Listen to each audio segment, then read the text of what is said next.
নৈহাটি বড় মার কথা তো অনেকেই শুনেছে, ঠিক সেরকমই হাওড়ায় কিন্তু এক বড় মা রয়েছে। আর সেই বড় মার উৎসব উপলক্ষে, স্নানযাত্রা উপলক্ষে মেতে ওঠে সমগ্র হাওড়াবাসী। লাখ লাখ মানুষের ভিড় হয় এই হাওড়ার এই উৎসবে। তো আজ আমরা দেখে নেব হাওড়ার যে বড় মা, সেই বড় মার স্নান উৎসব। আমি এখন আছি আইডলের যে ঘাট, সেই ঘাটের ওখানে। এখান থেকে আমি এখন যাবো বাধাঘাটে, এখান থেকে টিকিট কাটবো, টিকিট কেটে যাবো ওপারে। ওপারে রয়েছে বাধাঘাট, যে টিকিট কাউন্টার, এখান থেকে টিকিট কাটতে হবে, কেটে ওপার যেতে হবে, ওপারে রয়েছে বাধাঘাট। এটা হলো টিকিট কাউন্টার, এখান দিয়ে টিকিট কাটলাম, দাম পড়লো 8 টাকা। তো টিকিট কিন্তু কেটে নিয়েছি, টিকিট কেটে এখন যাচ্ছি, সামনে রয়েছে লঞ্চ, ওখানে উঠবো, লঞ্চে উঠে যাবো ওপারে। উত্তর হাওড়ার সব থেকে বড় উৎসব হলো শীতলা মায়ের স্নানযাত্রা। মাঘী পূর্ণিমা তিথিতে শীতলা মায়ের এই স্নানযাত্রা ঘিরে লক্ষাধিক মানুষের ঢল নামে শালকিয়ার এই রাস্তায়। সকাল থেকেই নিঢাল উপবাস করে, গঙ্গায় স্নান করে, নতুন কাপড় পরে, কোমরে গামছা বেঁধে, দণ্ডি কেটে শীতলা মাকে কাঁধে তুলতে মরিয়া হয় পুণ্যার্থীরা। সকলের বিশ্বাস, আজকের দিনে শীতলা মায়ের কাছে যা চাওয়া যাবে মা তাই দেবে। আমার লঞ্চ কিন্তু চলে এসছে। লঞ্চের সামনে দেখতে পাচ্ছ কয়েকজন ছেলেরা সাঁতরে আসছে গঙ্গায়। এই লঞ্চে করে আমি যাব বাধাঘাটে। বাধাঘাটে কিন্তু মা যে শীতলা, সেই শীতলা মায়ের স্নান হয়। সামনে রয়েছে বাধাঘাট, নামবো এই বাধাঘাটে।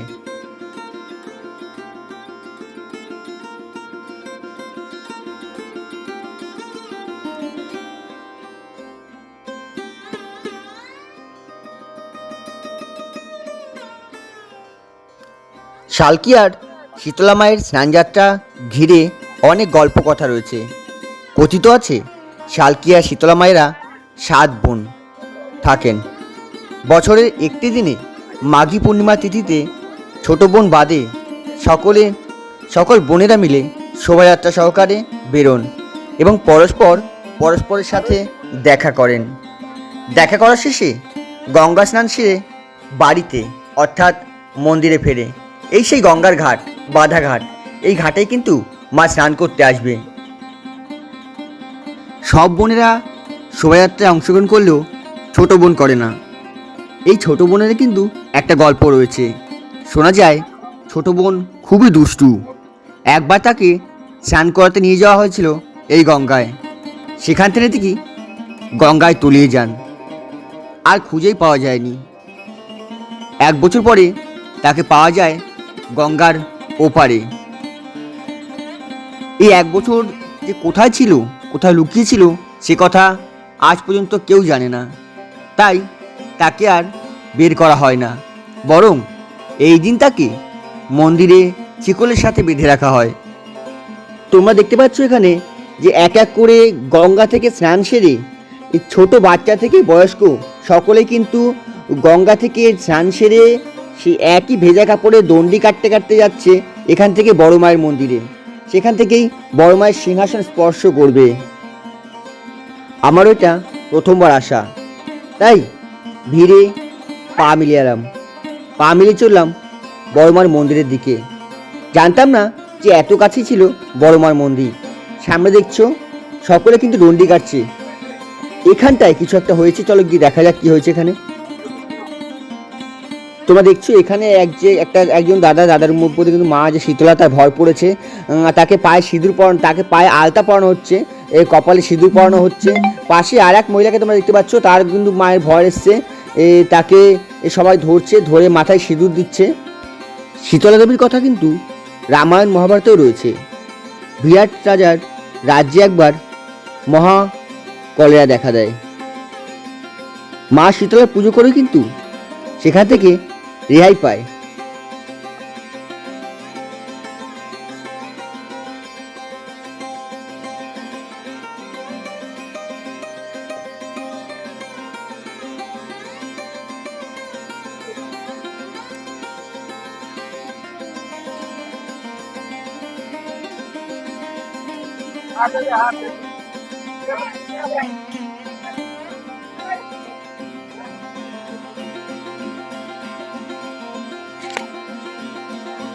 শুধু ডন্ডি কাটা না, আজ কিন্তু অনেক নতুন নতুন জিনিস দেখতে পেলাম এখানে এসে। মায়ের ভর পড়েছে ভক্তের ওপরে, তাই সেই ভক্তকে মা হিসেবে তাকে মালা পরানো হচ্ছে, সিঁদুর পরানো হচ্ছে। তোমরা নিজের সামনে কিন্তু সেটা দেখতে পাচ্ছ। একটু আগে দেখলে একটা বাচ্চাকে কিন্তু হাতে নিয়ে কীভাবে ছোড়া হচ্ছিল। জানি না এটা কতটা যুক্তিযুক্ত বা কি, তবে কথাই বলে ভক্তি শক্তি, হয়তো ভক্তিতে এমন কিছু করছে। তো আমি এখন যাচ্ছি সে বড় মায়ের মন্দির, সেই মন্দিরের দিকে। আমি কিন্তু এবার প্রথমবার, অনেক শুনেছি যে হাওড়ার বড় মায়ের পুজো হয়, স্নানযাত্রা হয়, সেখানে আমার সঙ্গে লক্ষ লক্ষ মানুষের ভিড় হয়। তো আমি চলে এসেছি, আর আজকে কিন্তু সেই স্নানযাত্রা, তোমাদেরকে সম্পূর্ণ স্নানযাত্রা ঘুরে দেখাবো সেখানে কি হয়। এখন দেখছি কিন্তু সবাই ডন্ডি কাটছে, গঙ্গা থেকে স্নান করে যাচ্ছে সবাই মায়ের মন্দিরে। আর তাদের পিছনে পিছনে কিন্তু আমি এখন যাবো মায়ের মন্দিরে। দূরে শোনা যাচ্ছে বড় মায়ের ধুন। এই দিকটাই কিন্তু সেই বড় মায়ের মন্দির, বেশিটা দূর নয়। জেটিঘাট থেকে মাত্র পায়ে হেঁটে 5 মিনিট এসেই কিন্তু সেখানে হচ্ছে বড় মায়ের সেই মন্দির। তোমরা সরাসরি দেখতে পাচ্ছ যে বড় মায়ের যে নামের যে ব্যানার, সেটা নিয়ে এগিয়ে এসে আস্তে আস্তে ভক্তরা সকলে কিন্তু খালি পায়। দেখছো সকলে কিন্তু খালি পায়, কারণ তারা খালি পায়ে এসছে, কারণ এই রাস্তা দিয়ে কিন্তু মা যাবে, আর যে রাস্তা দিয়ে মাকে নিয়ে যাওয়া হবে সেই রাস্তায় চটি করে তারা হাঁটতে সবাইকে মানা করছে।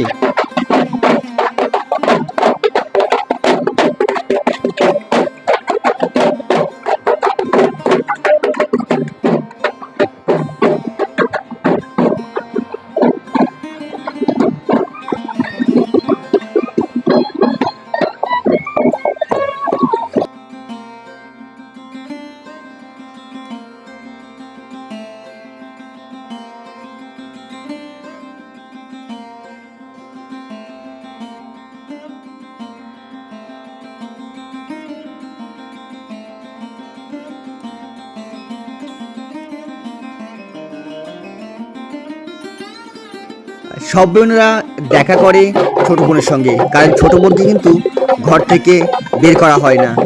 তাই সব বোনেরা মুগদিহাটা ছোট মায়ের বাড়িতে দেখা করেন, তারপরে বাধাঘাটে স্নান সেরে আবার সকল মা মিলে মন্দিরে ফিরে যান। যারা উপোস করে থাকেন তারা মায়ের সিংহাসন কাঁধে তুলে নিজের আশীর্বাদ প্রার্থনা করেন, এবং গঙ্গাঘাটে গিয়ে হলুদ দিয়ে স্নান করানো হয় এই মাকে। স্নান করানোর পর মায়ের মুখে কেবলমাত্র যে মন্দিরে পুরোই সেই বইটি স্পর্শ করতে পারে।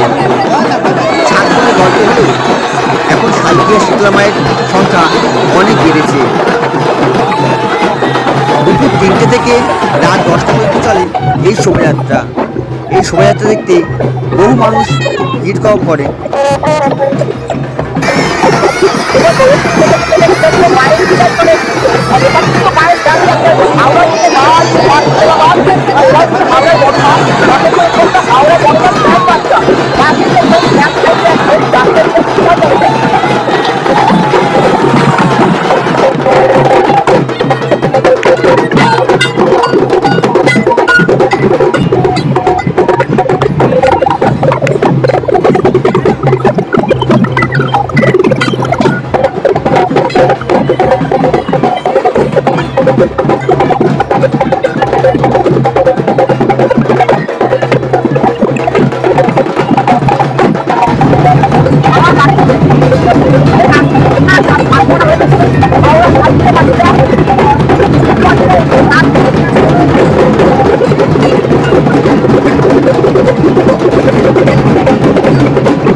তোমরা এখন দেখতে পাচ্ছ যে ভক্তরা নাচতে নাচতে বড় মায়ের যে সিংহাসন সেটা কাঁধে করে নিয়ে চলেছে যে মুগিহাটা, যেখানে ছোটো মা আছে, ছোটো মার বাড়ির উদ্দেশ্যে। সেখানে কিন্তু ছোটো মায়ের সঙ্গে দেখা করে বড় মা গঙ্গা স্নান করে অন্য বোনদের সঙ্গে আবার মন্দিরে ফিরবে। আজকে সেই দিন, সেই মাঘী পূর্ণিমার দিনেই কিন্তু এটা হয় প্রতি বছর। আর আজ সেই রীতি অনুযায়ী কিন্তু তোমরা দেখছো, রীতি অনুযায়ী কিন্তু আজকে সেই মাকে নিয়ে চলেছে সব ভক্তরা মিলে এই গঙ্গা স্নানের উদ্দেশ্যে।